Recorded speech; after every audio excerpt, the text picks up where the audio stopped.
Zataz Web TV vous est proposé par Free et G-Data, security made in Germany.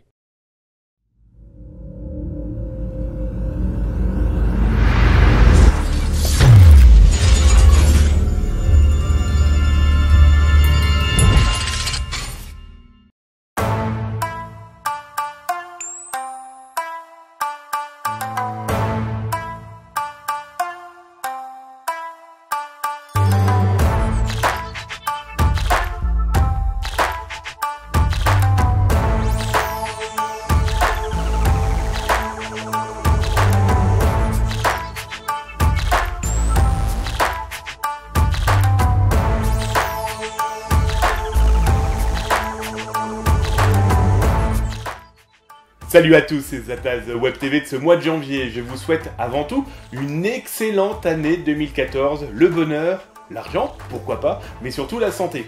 Dans ce nouvel opus de Zataz Web TV, on va parler d'abord avec les cybergendarmes. On a été faire un petit tour du côté des N-Tech. Vous allez voir, ils nous ont montré leur matériel. Ah, après tout, les pirates, maintenant, ça va quoi s'attendre? On va parler aussi espionnage, mais d'une autre façon, ce sont nos téléphones portables. Vous allez voir, c'est assez étonnant, on a découvert pas mal de logiciels, dont un qui carrément pourrait être utilisé par la NSA. On va parler aussi chiffrement, et oui, comment protéger nos données dans nos ordinateurs. Vous allez voir avec le logiciel Z, un logiciel gratuit, fort intéressant. On va parler aussi des brouteurs, vous savez, ces fameux escrocs du web. Eh bien, nous avons demandé à un expert qui est venu de Côte d'Ivoire pour nous expliquer comment s'en protéger et est-ce que vraiment on peut s'en protéger. Bref, Zataz Web TV de l'année 2014, ça débute, c'est le mois de janvier, c'est pour vous, c'est parti.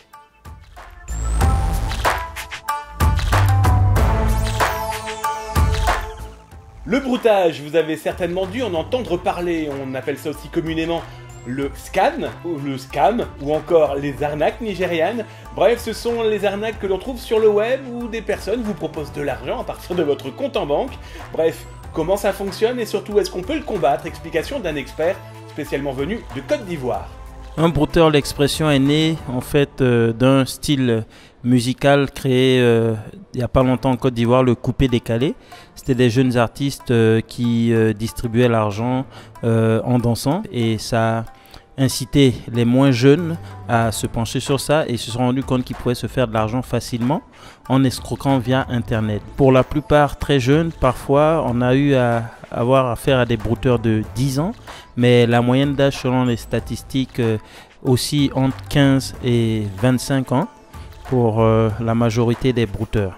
Principalement pour l'appât du gain facile et aussi parce que la situation économique du pays est telle que il est très difficile de trouver un emploi. La majorité des jeunes scolarisés à la fin de leur cycle universitaire sont sur le carreau, ils ne trouvent pas d'emploi.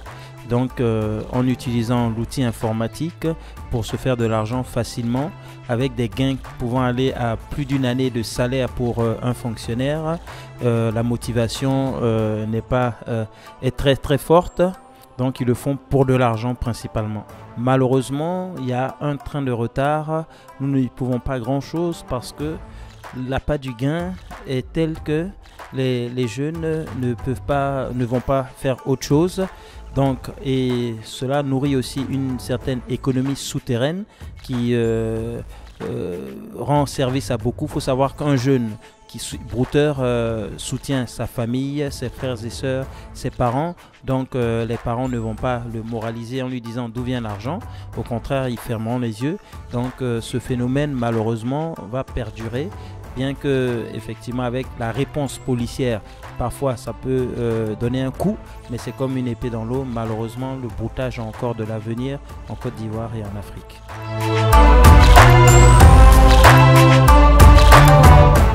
Les cybergendarmes du groupement départemental du Pas-de-Calais nous ont ouvert leurs portes afin de découvrir leur travail de cyberlimier.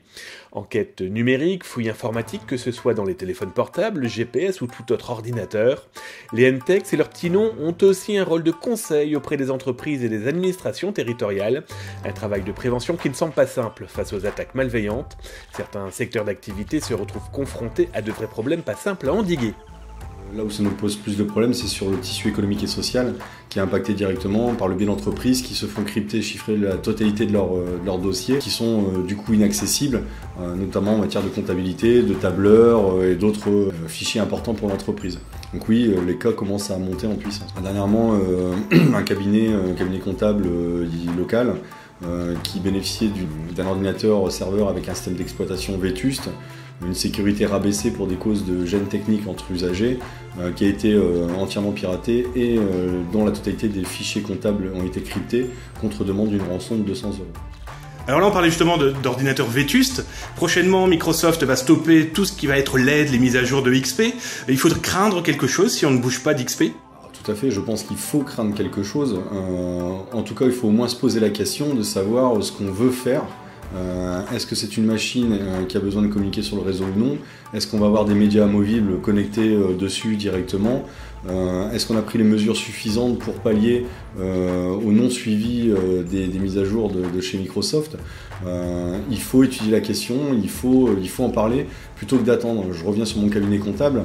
Ils étaient au courant depuis 10 mois que leur système était vétuste puisqu'ils avaient demandé à une société de faire un bilan sur leur sécu informatique.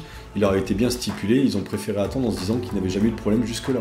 Donc c'est pas parce qu'on n'a jamais eu de problème avec un XP non mis à jour qu'on ne va jamais en avoir. Bref, si vous avez des questions sur votre infrastructure informatique, une action de prévention à mettre en place, n'hésitez pas à contacter les cybergendarmes.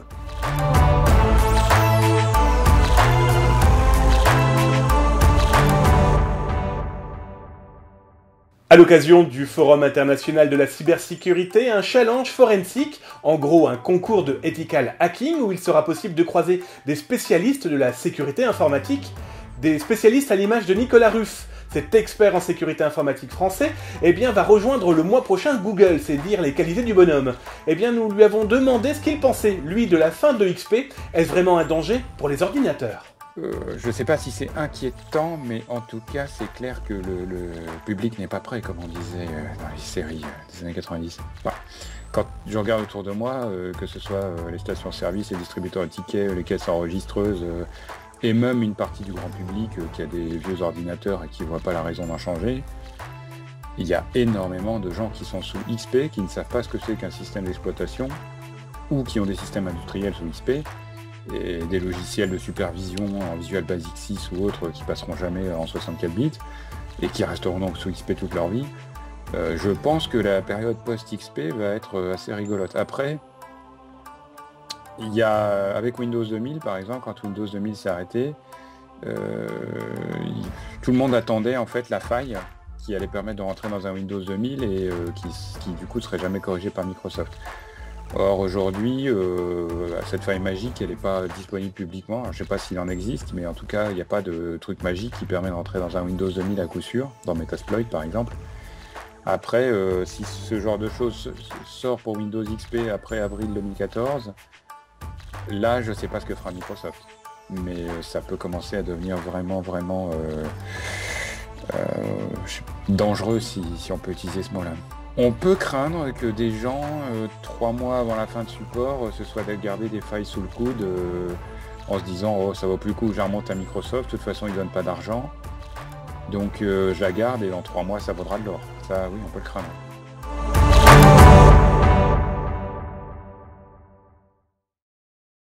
Chiffrer ces données informatiques devient quasiment obligatoire aujourd'hui, si on souhaite en tout cas protéger ces données des regards extérieurs et surtout d'un espionnage éventuel. On va vous montrer un logiciel fort sympathique, il s'appelle Z, il est gratuit, il va vous permettre de chiffrer vos données, même sur le cloud.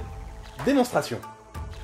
Aujourd'hui, protéger ses données dans son ordinateur, qu'il soit à la maison ou de bureau, est devenu une obligation pour protéger ses données, tout simplement. Voici un petit logiciel qui devrait vous plaire. Il se nomme Z, c'est de la société Primix Technologies, une société française connue pour justement ses outils de protection. Avec Z, ZED, vous allez pouvoir chiffrer vos données très simplement, l'outil est ergonomique, il va vous permettre en plus de protéger des données que vous pouvez trimballer, comme dirait l'autre, dans le cloud, sur Dropbox par exemple. Alors c'est une véritable valise diplomatique. Ce qui est intéressant, c'est que vous n'êtes pas obligé de posséder Z pour pouvoir lire le contenu. Justement, cette société propose FreeWareZ qui vous permettra de lire n'importe où vos données, à la condition bien sûr d'avoir le précieux sésame. À noter qu'il fonctionne aussi sur smartphone. Bref, c'est franchement un outil à conseiller si vous souhaitez vous protéger.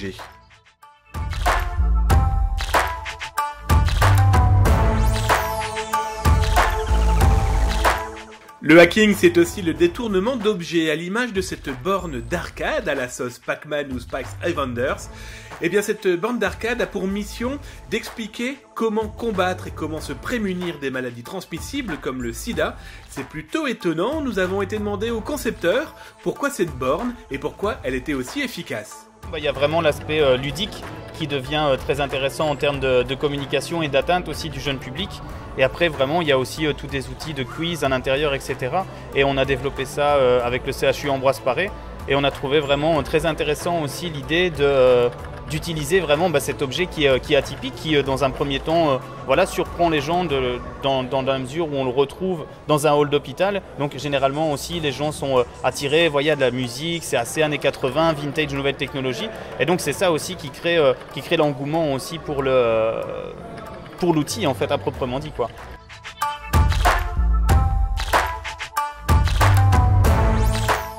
La sécurité informatique, l'avenir des pays d'Afrique du Nord, comme par exemple en Tunisie. Nous sommes allés poser la question au président de l'association Atast. Nous lui avons demandé si la sécurité informatique était l'avenir de la jeune génération. Donc, primo, c'est une tendance. Donc, ici, donc, la sécurité informatique commence à toucher tous les jeunes.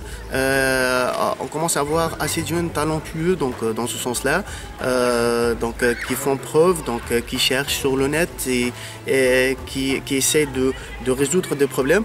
Donc, on peut aussi parler de formation de base. Donc, de base, les étudiants, bien les élèves tunisiens, ils sont formés durement dans le domaine de mathématiques, bien qu'ils montrent qu'ils n'aiment pas les mathématiques, mais en fait, ils aiment les mathématiques. Les jeunes tunisiens aiment beaucoup l'informatique, aiment les nouvelles tendances, aiment relever les défis. Donc, dans la TAST, on se base sur cette matière qui existe humaine et ses qualités humaines. Assez de gens qui savent bien faire les choses et assez d'autres qui aiment vraiment apprendre. Ils sont là quand même, donc ils sont en train d'apprendre. C'est excellent.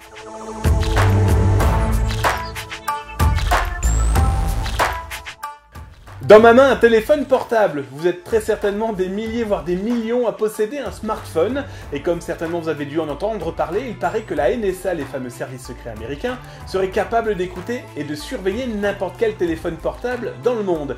Eh bien, on va vous montrer un logiciel qui, lui, n'appartient pas à la NSA. Vous pouvez même l'installer dans votre téléphone portable. C'est un véritable espion et ça montre ce qu'il est possible de faire avec nos téléphones portables. Accrochez-vous, ça fait froid dans le dos.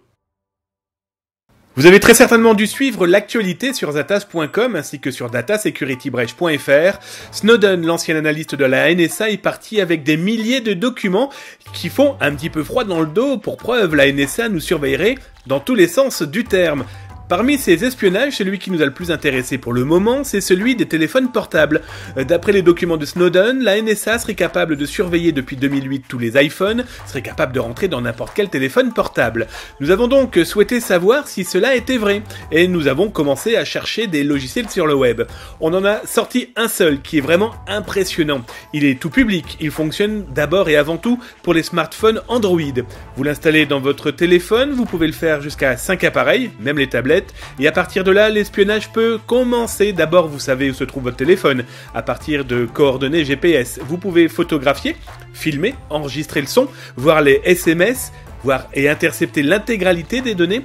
Bref, c'est plutôt impressionnant. Alors on se dit que la NSA a peut-être le même, a peut-être quelque chose de plus carré ou de plus puissant, mais déjà Cerberus est impressionnant. Il coûte une dizaine d'euros à l'installation, ensuite vous en faites ce que vous voulez. Attention, l'espionnage d'autrui sans l'avoir averti est strictement illégal. À bon entendeur.